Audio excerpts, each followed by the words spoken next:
Assalamualaikum warahmatullahi wabarakatuh. The Honorable Mem Nur Habibah as the lecturer in this second language acquisition subject. And thank you so much for all of the audience for coming to this presentation today.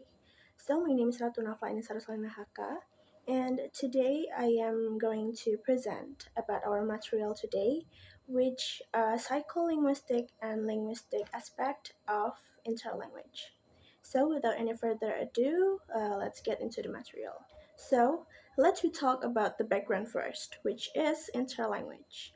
Interlanguage is the type of language or linguistic system that a second language learner develops during the process of learning the target language. It is neither the learner's native language, or L1, nor the target language, or L2, but a transitional system that shows features of both. The study of interlanguage involves two main perspectives.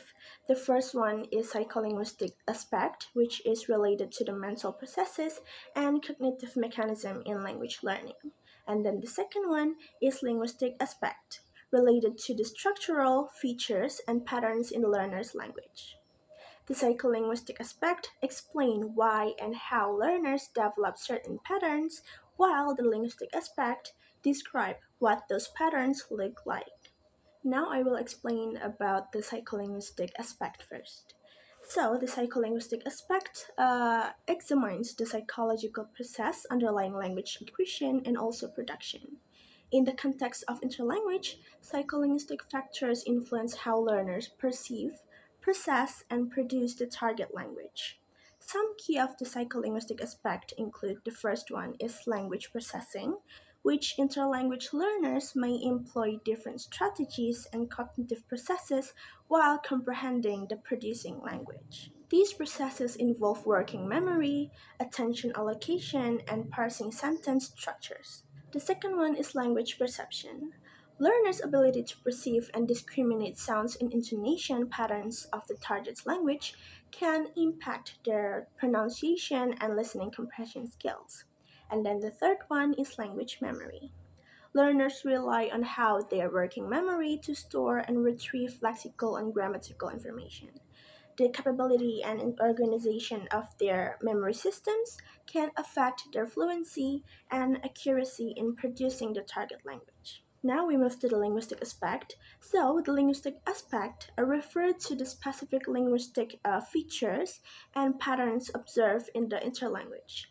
These features are influenced by the learner's first language, or L1, and their exposure to the target language, which is L2. Some of the linguistic aspects of the interlanguage include the first one is interlanguage grammatical structures. So learners often exhibit patterns of grammar that are influenced by their L1.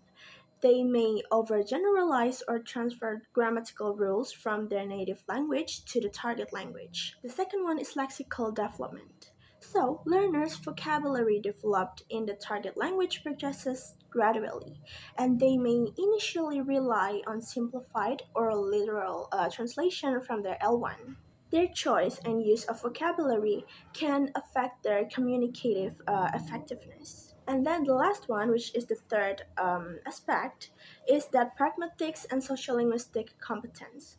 So interlanguage learners may struggle with understanding and using appropriate sociolinguistic norms, speech act, and pragmatic conventions of the target language, which can impact their communicative competence. So, the conclusion of this material today is that interlanguage is a transitional linguistic system which developed by second language learners and shaped by both their native language, which is L1, and then the target language, which is L2. Its development is influenced by psycholinguistic factors such as memory, perception, and processing, and then the linguistic aspect like grammar, vocabulary, and pragmatics, reflecting how learners mentally acquire and structurally express the new language. So that is the end of my presentation today. Thank you so much for your attention, and Assalamualaikum warahmatullahi wabarakatuh.